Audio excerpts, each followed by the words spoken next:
नमस्कार। NDTV carnival का जो काफिला है वो तकरीबन 2000 किलोमीटर की यात्रा करके दिल्ली से शुरू हुआ। दिल्ली, उत्तराखंड, उत्तर प्रदेश, बिहार होता हुआ झारखंड पहुंच गया है और झारखंड में भी जो हजारों बागों की राजधानी वो उस जगह पहुंच गया है, यानी कि हजारीबाग पहुंच गया है। और इसको झारखंड की एक समय शीतकालीन राजधानी भी माना जाता था और अंग्रेज इसको भारत की राजधानी बनाना चाहते थे, क्योंकि यहाँ का जो मौसम है वो बेहद सुहावना है। यहाँ कभी बहुत ज़्यादा गर्मी नहीं पड़ती, आसपास जंगल का इलाका है और इसकी वजह से शहर ठंडा रहता है। लेकिन ये जंगल का इलाका ज़्यादा चर्चित रहा अपने कोयले की वजह से और खनिज संपदा की वजह से। यहाँ का कोयला, अभ्रक, तांबा दुनिया भर में भेजा जाता है और भारत की अर्थव्यवस्था को एक मजबूत आधार देता है। लेकिन जिसको कहते हैं ना, चिराग तले अंधेरा, जहाँ से सबसे ज़्यादा खनिज संपदा निकलती है, उसी शहर को, उस प्रदेश को इस संपदा का कोई खास लाभ नहीं पहुँचा। खनिज यहाँ से निकलता रहा और लोग भी यहाँ से पलायन करते रहे। पलायन एक यहाँ पर बड़ा मुद्दा रहा और चुनाव अब है तब ये मुद्दे बार बार उभर कर सामने आ रहे हैं। हजारीबाग का जो इतिहास है वो काफ़ी समृद्ध है। अंग्रेज़ों के समय इस जगह को बसाया गया और उसके बाद से आज़ाद भारत में ये खनिज राजधानी भी एक तरह से रहा है। यहाँ से फ़िलहाल जो बीजेपी के सांसद हैं, बीजेपी ने उनका टिकट काट कर मनीष जायसवाल को टिकट दिया है और यहाँ पर जो समीकरण है वो बेहद दिलचस्प हो गया है। इन समीकरणों पर बात करेंगे, चुनाव पर बात करेंगे, मुद्दों पर बात करेंगे। और मुद्दों पर बात करने के लिए हमारे साथ यहाँ पर कांग्रेस और बीजेपी के नेताओं के साथ राजनीतिक विश्लेषक भी हैं। बारी बारी से उन्हें मंच पर आमंत्रित करते हैं। सबसे पहले कांग्रेस से मुन्ना सिंह को आमंत्रित करते हैं मंच पर। वो मंच पर आएँ, आसन ग्रहण करें और चर्चा में भागीदारी करें। मुन्ना सिंह।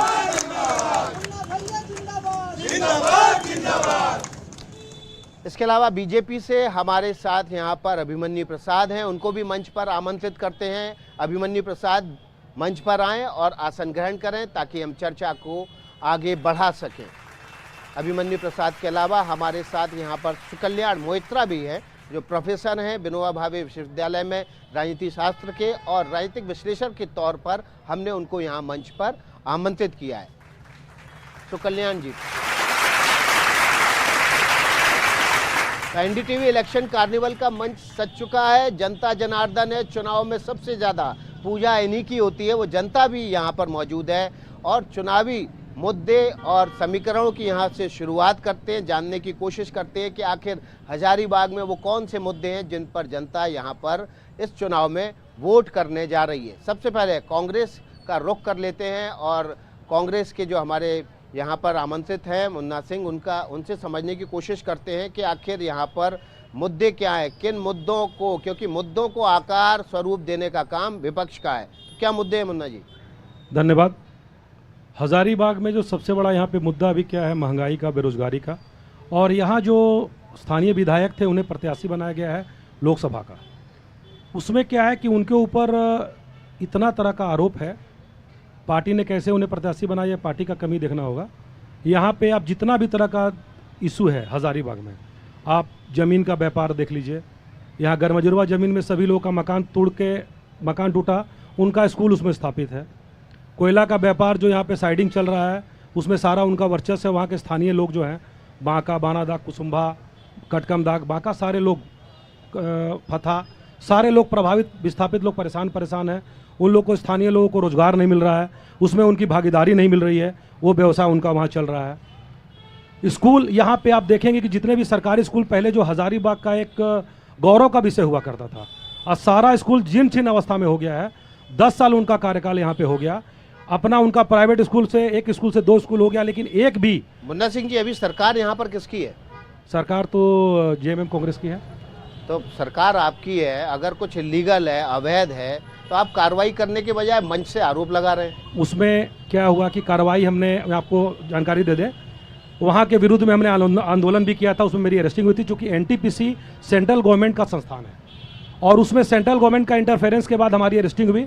मैं जेल गया और काफ़ी ग्रामीण भी उसमें परेशान हुए। तो इसलिए चूँकि एनटीपीसी जो है सेंट्रल गवर्नमेंट का मामला है, इसलिए वहाँ पे स्टेट गवर्नमेंट का बहुत इंटरफेरेंस नहीं चल पाता है। लेकिन आपने जितने मुद्दे गिनाए सब जगह सेंट्रल गवर्नमेंट का ही है क्या? नहीं, सब जगह नहीं। अभी आप देखेंगे बाकी जगह क्यों नहीं कार्रवाई? अभी हजारीबाग में सीएम मतलब स्कूल आप राजनीतिक मंच का इस्तेमाल, इस मंच का इस्तेमाल राजनीति सेटल करने के लिए कर रहे हैं? ऐसा नहीं है। आप हजारीबाग आपको कार्रवाई करके यहाँ गिना देते कि ये इलीगल था हमने किया, ये इलीगल था हमने किया, तब तो बात थी ना। अभी केवल आरोप लगा रहे हैं। अभिमन्यु प्रसाद जी, ये आरोपों में दम है? देखिए, आरोप पूरी तरह से गलत है। आज हजारीबाग में जो मुन्ना सिंह जी बता रहे हैं, यहाँ एनटीपीसी जो खनन परियोजना जो आया है उससे हजारीबाग का रोज़गार बढ़ा है, त्रिवेणी सैनिक के आने से रोज़गार बढ़ा है। बहुत जल्द और भी जो है बड़ी बड़ी कंपनियां हजारीबाग में पिछले कई वर्षों से अपना काम कर रही है और बहुत हद तक जो रोज़गार का जो मुद्दा होता है उससे यहाँ पे लोगों को रोज़गार मिला है। अगर हम लोग देखते हैं कि अगर रोज़गार का जो मामला है, ये रोज़गार का मामला पूरा जीवन भर चलने वाला है, लेकिन हजारीबाग में रोज़गार का मुद्दा बहुत हद तक जो है वो सुधर गया है। विभिन्न प्रकार की यहाँ पे खनन कंपनियां हैं और उसमें लोगों को काफ़ी हद तक रोज़गार मिल रहा है। जी, तो आप जो कह रहे हैं कि रोजगार, महंगाई, ये मुद्दे हैं यहाँ पर, कह रहे हैं कि ये तो मुद्दे जो है इन पर लगातार काम हो रहा है, लेकिन फिलहाल सरकार आपकी सरकार ने कितने रोजगार यहाँ पर पैदा किए? अभी क्या है देखेंगे, हजारीबाग में एक नया स्कूल ऑफ एक्सेलेंस खुला है जो हमारे झारखंड सरकार का सीएम का प्रयास से, जो हिंदू स्कूल था उसको सीएम ऑफ एक्सेलेंस बनाया गया है, जिसमें जो गरीब बच्चे, जो पिछड़े बच्चे, उन्हें शिक्षा देने का काम किया जा रहा है। अभी नया स्टार्ट हुआ है। दूसरा, सेंट्रल गवर्नमेंट का अपेक्षा हमारा झारखंड था, जिसमें इंदिरा आवास का फंड, यहाँ पे जो प्रधानमंत्री आवास था उसका फंड रोक दिया गया था, तो हमारा झारखंड सरकार ने आबू आवास योजना यहाँ पे लाया। जितने भी जो लोग जिनके पास मकान नहीं था, सारे लोग को, चाहे वो जनरल कैटेगरी के हों, आरक्षित कैटेगरी के हों, सारे लोगों को आबू आवास देने का काम किया गया है। ये हमारे सरकार ने काम किया। लेकिन भ्रष्टाचार मुद्दा नहीं है यहाँ पर? देखिए, भ्रष्टाचार मुद्दा तो जरूर निश्चित रूप से है। तो आपने नाम ही नहीं लिया इतने बड़े मुद्दे का? मेरा कहना है, अभी मैं आपको बताता हूँ, हम लोग अपने छोटे स्तर से, अभी सदर प्रखंड में एक वीडियो यहाँ पे मनमानी कर रही थी, हमने उनके खिलाफ कोर्ट गए, वीडियो का यहाँ से ट्रांसफर हुआ। हम लोग से जो बन रहा है अपने छोटे स्तर पे, कोई अभी मतलब हम अपने यहाँ की बात, हजारीबाग की बात कर रहे हैं, तो हम लोग अपने स्तर से जहाँ भी भ्रष्टाचार होता है उसका विरोध करते हैं और सरकार से जो होता है सरकार कार्रवाई करती है। जी, अभिमन्यु प्रसाद जी, आप किस मुद्दे को सामने रख के वोट मांग रहे हैं? केवल मोदी की गारंटी या स्थानीय काम भी आपके पास गिनाने को? नहीं, हम लोगों के पास वोट मांगने का बहुत सारा राइट है। हम लोग राष्ट्रीय स्तर पे बहुत सारा काम हुआ है, हमारे राज्य स्तर पे बहुत सारा काम है, हमारे हजारीबाग में बहुत सारा काम है। अगर हम लोग नेशनल लेवल पे अगर हम लोग देखते हैं, जिस बात को लेकर के हम लोग आम जनता के पास जा रहे हैं, तो हमारे पास 56 इंच का छाती ठोक करके कह सकते हैं कि राम मंदिर को हम लोगों ने बनवाया है। धारा 370 हम लोग हटाए हैं। और अगर हम लोग देखें हजारीबाग के परिप्रेक्ष्य में, तो अभी हम आपको पहले भी बताए हैं कि यहाँ पर हमारा इतना तरह का मल्टीनेशनल कंपनी हजारीबाग में आई है, एनटीपीसी है, त्रिवेणी सैनिक है, या और भी अन्य कंपनियाँ जो हैं वो यहाँ पर है। हम लोगों के पास वोट उधार में मांगने के लिए नहीं जाना है। हम लोगों को अपने काम के आधार के हम लोग जनता के पास जा रहे हैं और हम लोगों का स्वागत जो है पूरा हजारीबाग की जनता, देश की जनता दिल खोल करके कर रही है, जिसका परिणाम जो है आने वाले 4 जून को आपके सामने होगा। जी, सुकल्याण मोहित्रा जी, ये आपको लगता है कि जो भावनात्मक मुद्दे होते हैं, जो ज़मीनी मुद्दे होते हैं, उन पर हावी हो जाते हैं और वो एक बड़ा कारण बनते हैं वोट बैंक की पॉलिटिक्स का? देखिए, ज़मीनी मुद्दे और भावनात्मक मुद्दे एक बार हावी हो सकते हैं, 2 बार हावी हो सकते हैं, लेकिन उसका एक लाइफ है। वो बार बार एक ही मुद्दे, एक ही भावना से बहुत दिनों तक आप लोगों का वोट नहीं ले सकते हैं। तो कहीं ना कहीं आपको कुछ काम तो करना के दिखाना ही पड़ेगा। और मैं इस बात पर सबका ध्यान आकृष्ट करना चाहूँगा। आपने जो विषय को कहा भ्रष्टाचार का, तो वो देखिए, जब हम लोग पहले थे तो हम लोग सुनते थे कि नेता बहुत भ्रष्टाचारी है। अब लेकिन दौर बदल गया है, अब अधिकारी लोग भ्रष्टाचारी हो गए हैं और हमको अब ऐसा नेता चाहिए जो अधिकारियों पर नकेल कस सके, जो आम जनता की समस्याओं के समाधान के लिए अधिकारी पैसा लेते हैं, घूस लेते हैं, सेवा लेते हैं, दौड़ाते हैं, उस पर जो नेता नकेल कर सके, ना कि नेता एडजस्टमेंट कर ले अधिकारी के साथ। 2-4 काम किया अधिकारी का और वो नेता फिर चुप लगा दिए और फिर वो बैकडोर से अंडरस्टैंडिंग से चल रहे, जो जनरली होता रहा है। तो ये हमें इस बार ऐसे नेता की उम्मीद है, जनता ऐसे व्यक्ति को जिताएगी यहाँ, जो यहाँ के जो प्रशासनिक भ्रष्टाचार है, केवल खत्म जिला कर। प्रशासन नहीं, नगर प्रशासन, बिजली विभाग प्रशासन, पुलिस प्रशासन, उस पर जो नकेल लगा सके, आम जनता के कार्यों को उत्तरदायी प्रशासन यहाँ बना सके, ऐसे नेता को वोट दे। ऐसे लोगों के मन के अंदर की भावना मैं देख रहा हूँ। क्या भाई ठीक है ना? बिल्कुल। ये देखिए, ये जो बात आपने कही है, ये बात उम्मीद करते थे कि हम यहाँ पर जो मुख्य विपक्षी दल है उसकी तरफ से कही जाए, क्योंकि वो सरकार के बाहर बैठे हुए हैं और जहाँ जनता का ज़बरदस्त समर्थन मिल रहा है आपकी बात से। हम अपने सहयोगी प्रभाकर जी से कहेंगे कि इन मुद्दों पर जनता की राय ले ली जाए एक बार। जी बिल्कुल।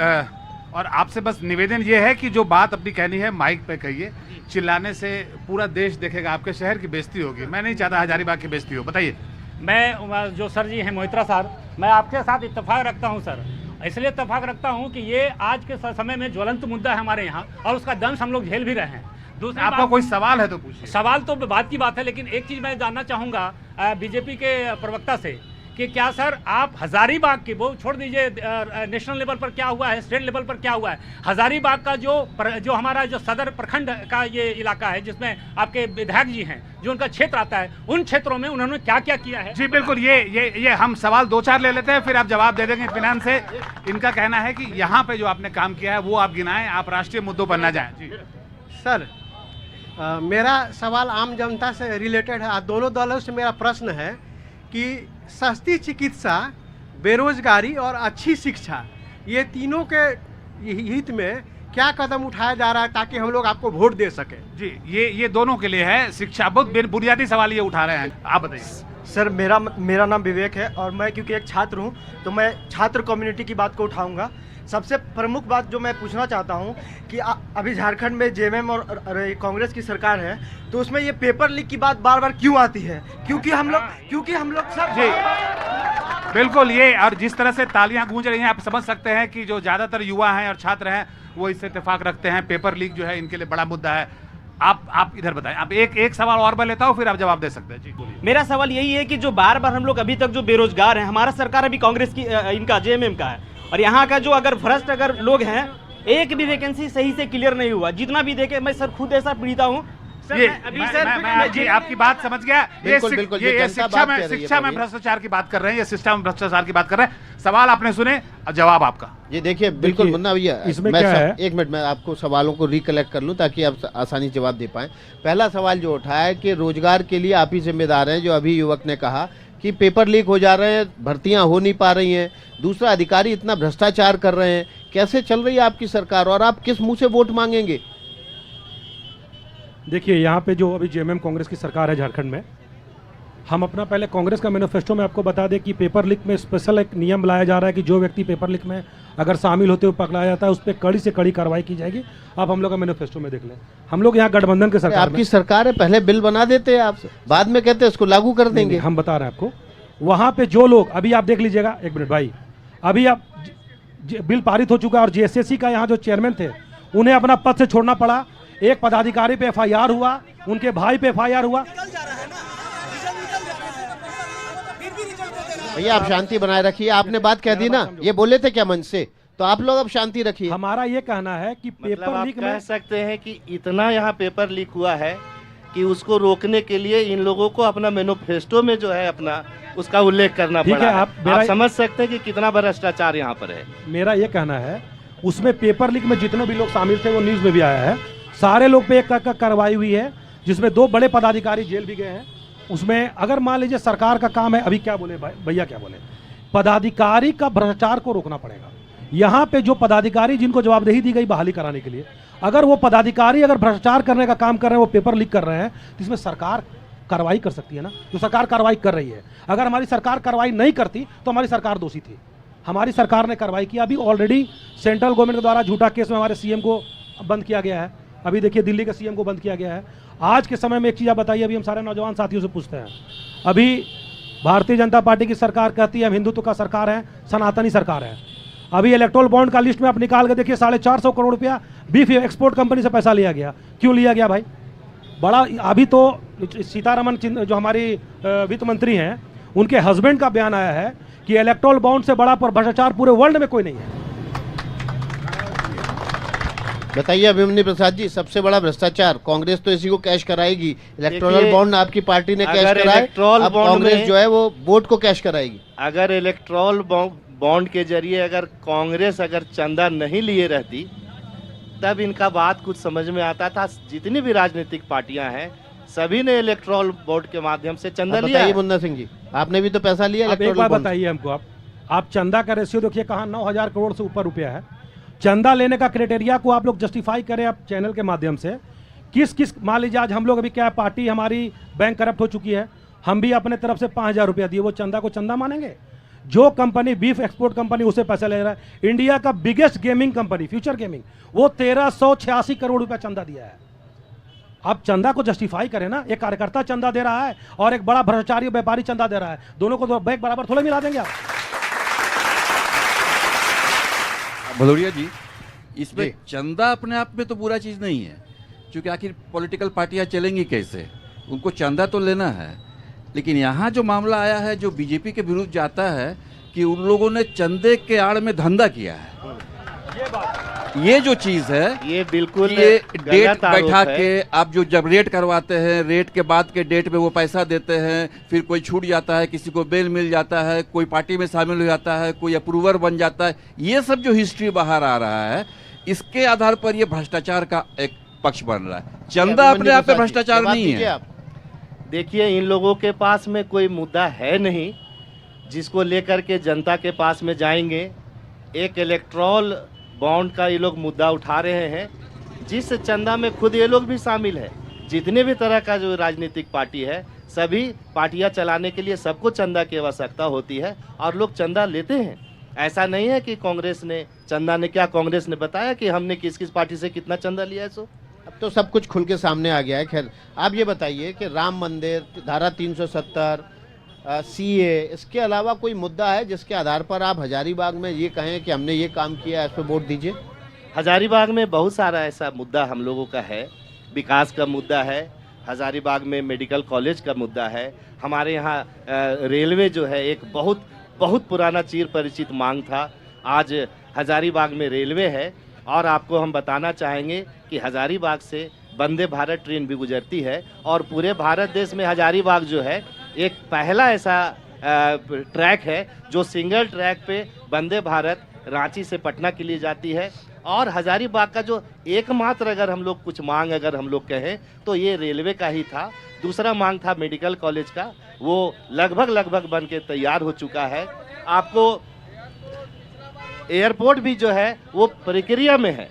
एयरपोर्ट नहीं बनेगा ऐसा नहीं है, एयरपोर्ट बनने का प्रक्रिया होता है, उसका अपना बहुत सारा उसका मानक है कि एयरपोर्ट बनने के लिए क्या क्या अद्यतन को पूरा किया जाता है, वो सारा कार्रवाई चल रहा है। और आप देखिएगा, ये चुनाव समाप्त होने दीजिए, हजारीबाग में जो एयरपोर्ट बनना है वो बनेगा। जिस तरह से आज से कुछ साल पहले इसी तरह से लोगों का एक मांग था रेल, और आज हजारीबाग में रेल है।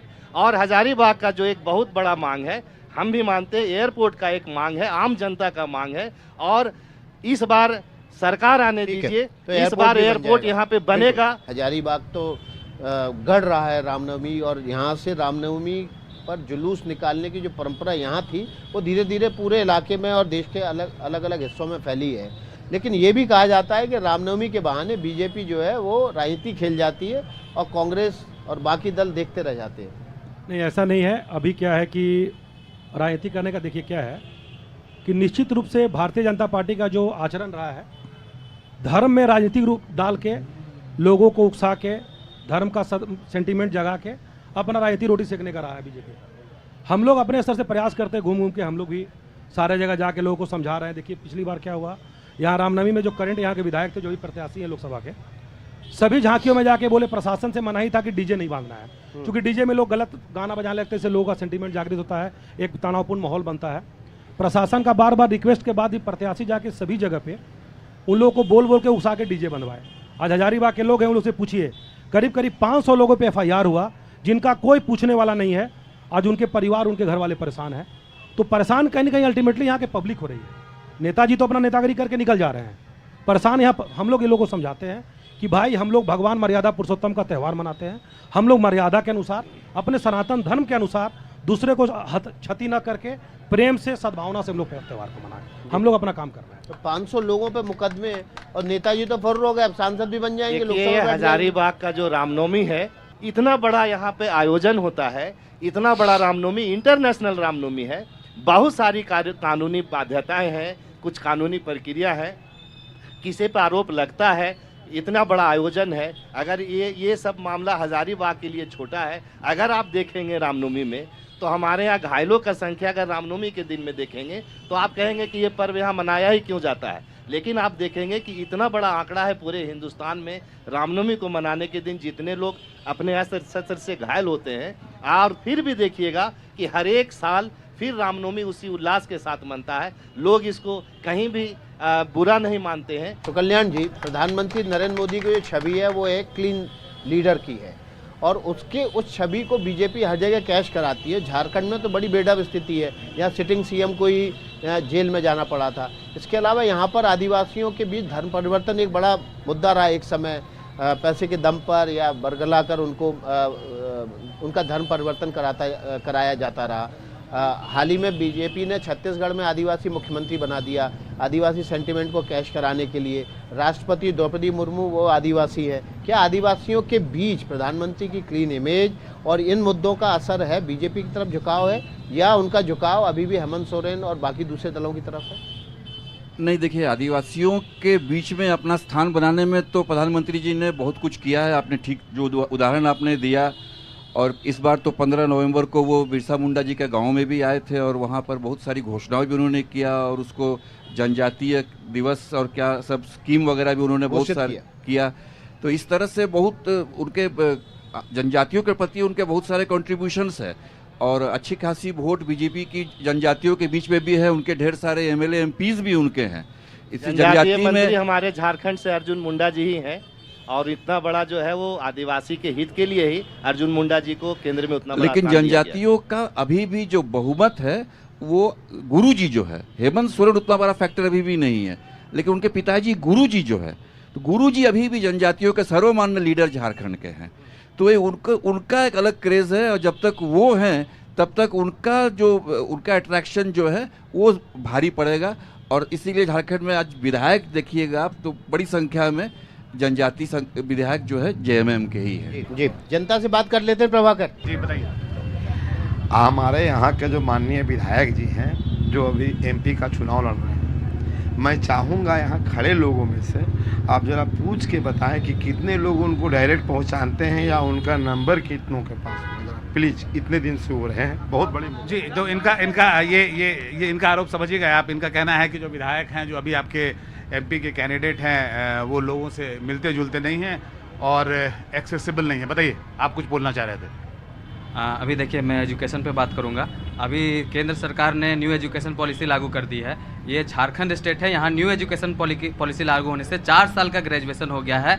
यहाँ गरीब छात्र ज़्यादातर पढ़ते हैं, और उच्च शिक्षा से जानबूझ के वंचित रखा जा रहा है छात्रों को, ताकि ना युवा पढ़ेगा ना बोलेगा। हम ये पूछना चाह रहे हैं, अभी जेएमएम का सरकार है सर, जनजातियों का सरकार है, आपने बोला। आप ये 5 साल में जनजातियों के लिए क्या काम किया, थोड़ा उंगली पे हमको गिन के बता दीजिए बस।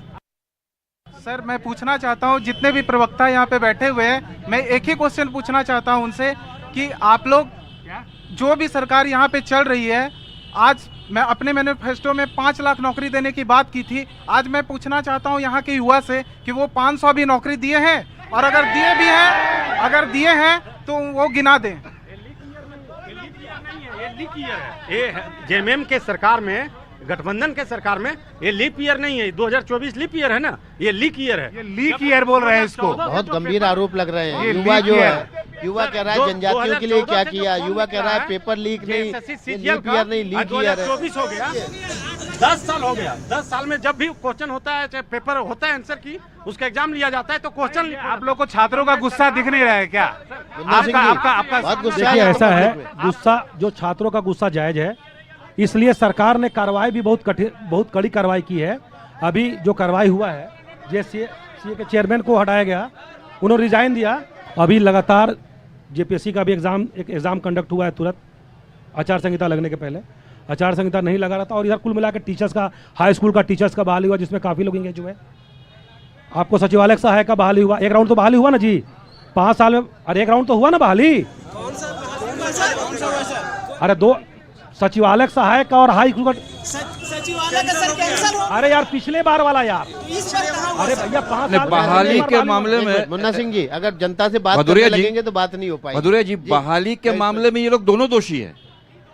बहाली के मामले में ऐसा नहीं है कि ये दूध के धोए हुए हैं और वो खाली नहीं दे रहे हैं। ये दोनों जिनके पास जहाँ इनके पास पद है, अभिमन्यु प्रसाद जी माइक ये उठा रहे लोग हैं, कोई ये लोग बहाली आजकल नहीं पा रहे हैं, इनके पास जवाब नहीं भदौरिया है। जी आज एक मुन्ना नया सिंह फार्मूला जी का निकला कहना है, हमको 1 मिनट बोलने दीजिए। एक नया फार्मूला ये लोग निकाले हैं, केंद्र वाले भी और वो राज्य वाले भी, और ये भी जब राज्य में थे तब भी कॉन्ट्रैक्चुअल में नौकरी देते हैं। जो काम 1 लाख का होता है वो 10,000 में काम कराते हैं। तो इस मामले में ये लोग दोनों बहुत ही अपराधी हैं।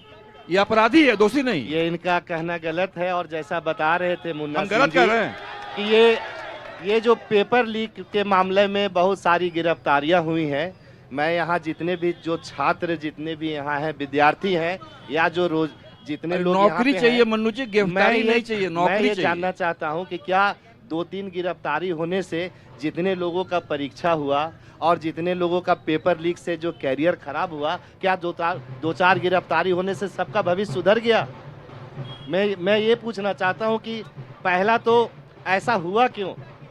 जब बहुत सालों के बाद रोजगार देने का अवसर आया था तब पेपर लीक हो गया, तब फिर पेपर लीक हो गया, और जब पेपर लीक हो गया तो इन लोगों ने क्या किया कि खाना पूर्ति के चलते कुछ पदाधिकारियों को निलंबित कर दिया, कुछ के ऊपर FIR दर्ज आप कर ये दिया। मुन्ना सिंह तो जी, इतने आप सारे का सरकार जो भविष्य क्या? लीपापोती कर रही है।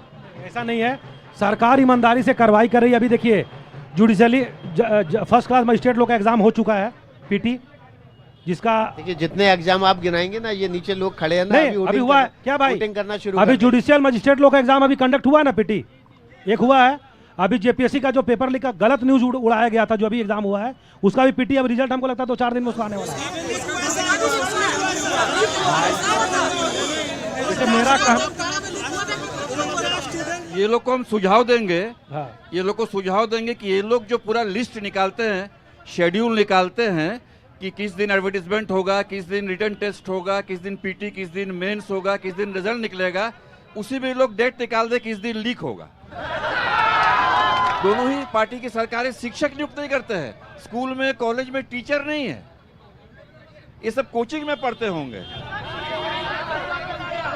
कितने लोग कोचिंग में पढ़ते कोचिंग हो? माफिया खड़ा किया जा रहा है, मतलब कोचिंग राज्य में पढ़ते हैं, स्कूल में टीचर नहीं है, कॉन्ट्रैक्चुअल में वो पारा टीचर पारा प्रोफेसर पारा ये सब चल रहा है। क्या अभिमन्यु जी कोचिंग माफिया खड़ा हो गया है पूरे?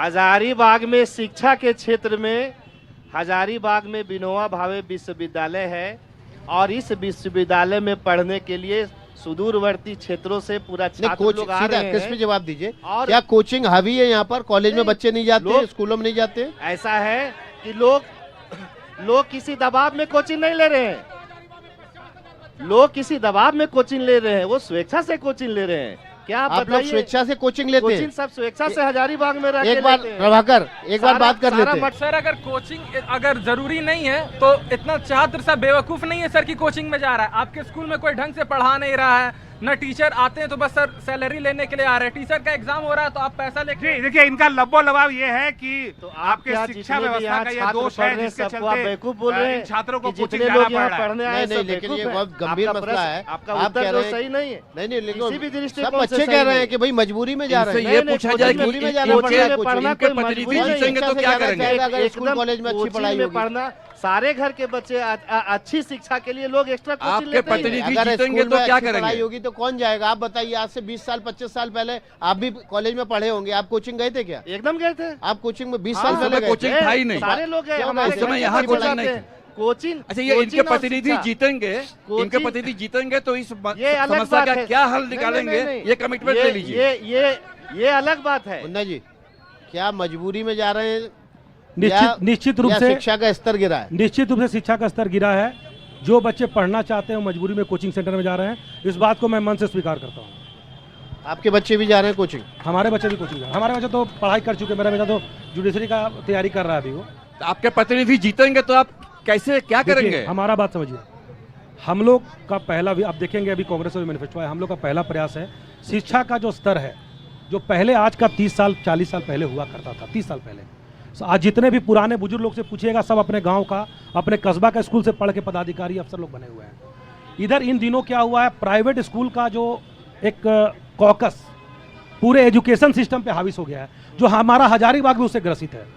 यहाँ के जो स्थानीय विधायक रहे 10 साल से, सरकार कोई भी रहा, उनका अपना 2 प्राइवेट स्कूल है। आज तक एक बार भी किसी सरकारी स्कूल में विजिट नहीं किए कि जाके वहाँ के बच्चों को हम प्रोत्साहित करें कि भाई तुम सरकारी स्कूल में पढ़ रहे हो, तुम अच्छे से पढ़ो, तुम अपना करियर को आगे बढ़ाओ। चलिए, बहुत बहुत धन्यवाद आप सभी का इस कार्यक्रम में आने के लिए। यहाँ की जनता भी बहुत जीवंत थी। भदौरिया जी, एक जिस तरह से उन्होंने सवाल उठाए। क्लोजिंग कमेंट करें, क्लोजिंग कमेंट। जी जी बिल्कुल बिल्कुल। इस बार के चुनाव में एक बहुत बड़ी उपलब्धि है, हजारीबाग ने एक्चुअली इस बार का चुनाव जीत लिया है।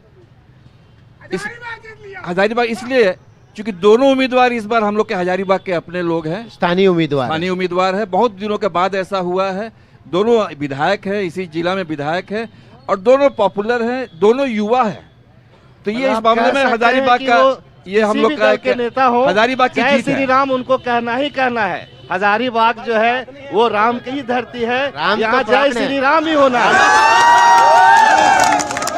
बहुत बहुत धन्यवाद आप सभी का, मंच पर आप आए, आपने यहाँ का मर्म बताया, या समीकरण बताया, मुद्दे बताए। यहाँ की जनता ने भी बहुत ज़बरदस्त तरीके से इस बहस में, डिबेट में हिस्सेदारी की, उसके लिए हजारीबाग की जनता को बहुत बहुत धन्यवाद। अभी वक्त है छोटे से ब्रेक का, ब्रेक के बाद फौरन हाजिर होंगे।